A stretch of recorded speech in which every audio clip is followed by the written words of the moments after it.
بسم اللہ الرحمن الرحیم۔ السلام علیکم دوستو۔ حضرت موسیٰ علیہ السلام کی پیدائش کا واقعہ ہے۔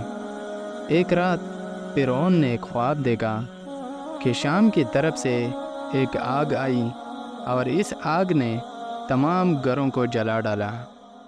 بنی اسرائیل محفوظ رہے۔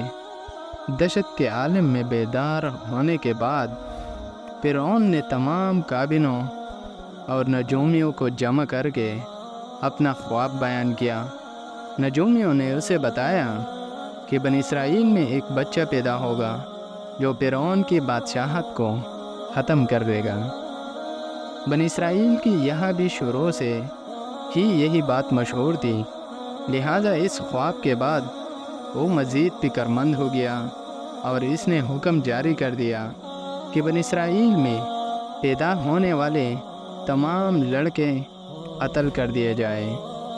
اس حکم کے مطابق فرعون کے حواری اور اس کے سپاہیوں نے ہر ممکن قدم اٹھایا تاکہ کوئی بھی نومولود لڑکا زندہ نہ بچ جائے، لیکن اللہ کے فیصلے اٹل ہوتے ہیں۔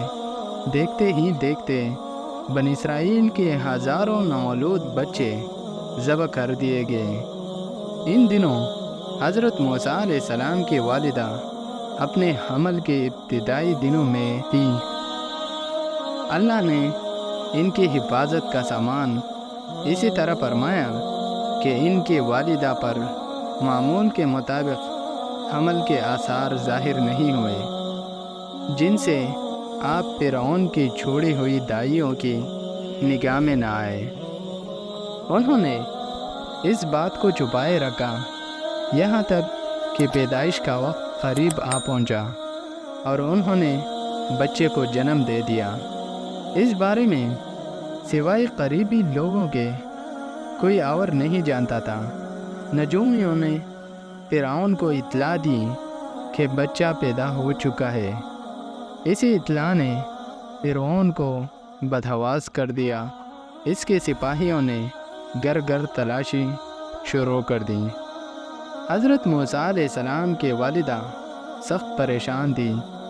3 مہینے تک انہوں نے حضرت موسیٰ علیہ السلام کو چھپا کر رکھا، لیکن زیادہ عرصہ تک بچے کو شاہی جاسوسوں کی نظروں سے چھپا پانا ممکن نہ تھا۔ پھر بھی وہ اپنی پوری کوشش کرتی تھی، یہاں تک کہ ان کے پاس اللہ کا حکم آ گیا۔ یہ حکم اللہ نے ان کے دل میں ڈالا تھا۔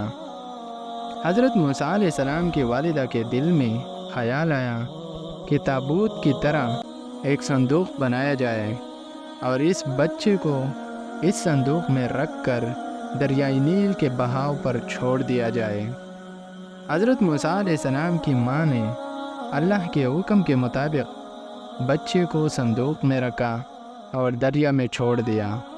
ساتھ ہی موسیٰ علیہ السلام کی بہن سے کہا کہ تم اس بچے کے پیچھے پیچھے چلتی جاؤ۔ لہٰذا وہ دریائے نیل کے موجوں میں چلے اور ان کی بہن کنارے کنارے چلی۔ صندوق بہتا ہوا محل کے تالاب میں پہنچ گیا۔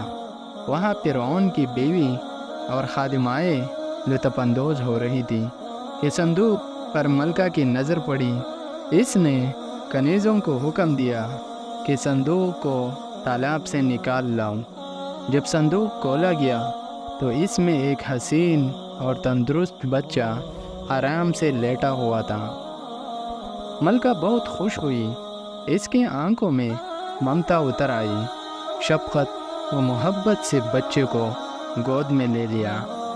ملکہ نے سوچا کہ اس بچے کو بیٹا بنا کر پالنا چاہیے۔ محل میں کسی نے خدشہ ظاہر کیا کہ یہ بچہ بادشاہ کی سلطنت کو ختم کرنے کا سبب بھی بن سکتا ہے۔ فرعون کے دل میں بھی یہ خیال آیا کہ کہیں یہ بچہ بنی اسرائیل کا وہ لڑکا نہ ہو جس کے بارے میں نجومیوں نے پیشن گوئی کی تھی۔ لیکن فرعون کی بیوی نے کہا یہ بھی تو ہو سکتا ہے کہ یہ بچہ ہماری آنکھوں کے ٹھنڈک بنے، یعنی ہم اس کو اپنا بیٹا بنا لیں۔ اس پر فرعون نے کہا یہ صرف تیری آنکھوں کی ٹنڈک ہے، میری نہیں۔ میں نہیں چاہتا بنی اسرائیل کا کوئی بچہ میری نگرانی میں پلے، لہٰذا یہ صرف تیری ہی آنکھوں کی ٹنڈک ہے۔ حضرت ابن عباس رضی اللہ تعالیٰ عنہ فرماتے ہیں کہ اگر فرعون یہ بات کہہ دیتا کہ یہ میری بھی آنکھوں کی ٹنڈک ہے تو اللہ تعالیٰ اسے بھی ہدایت دے دیتا۔ ملکہ نے اس بچے کا نام موسیٰ رکھا، جس کے معنی ہے کہ وہ شخص جو پانی سے نکالا گیا ہو۔ بچے کو جب محل میں لے جایا گیا تو اس نے دودھ کے لیے رونا شروع کر دیا۔ بچے کے پاس دودھ پلانے والے لائے گئے، لیکن بچے نے کسی عورت کا بھی دودھ نہ پیا۔ جو عورت بھی آپ کو دودھ پلانے کی کوشش کرتی بلکہ ناکام ہو جاتی۔ ادھر موسیٰ علیہ السلام کی بہن دور کھڑی یہ سب دیکھ رہی تھی۔ موسیٰ علیہ السلام کی بہن نے فرعون کی بیوی سے کہا، کیا میں تمہیں ایسا گھر نہ بتاؤں جو اس بچے کی تمہارے لیے پرورش کریں اور اس بچے کی خیر خواہ ہو؟ اس لیے کہ وہ ایک غریب گھرانہ سے ہے۔ جب انہیں معلوم ہوگا کہ یہ بچہ فرعون کے گھر سے آیا ہے تو انہیں انعام و اکرام ملنے کی امید رہے گی۔ اس گھر میں نیک سیرت خاتون ہے، وہ اس بچے کو بخوش دودھ پلانا قبول کرے گی۔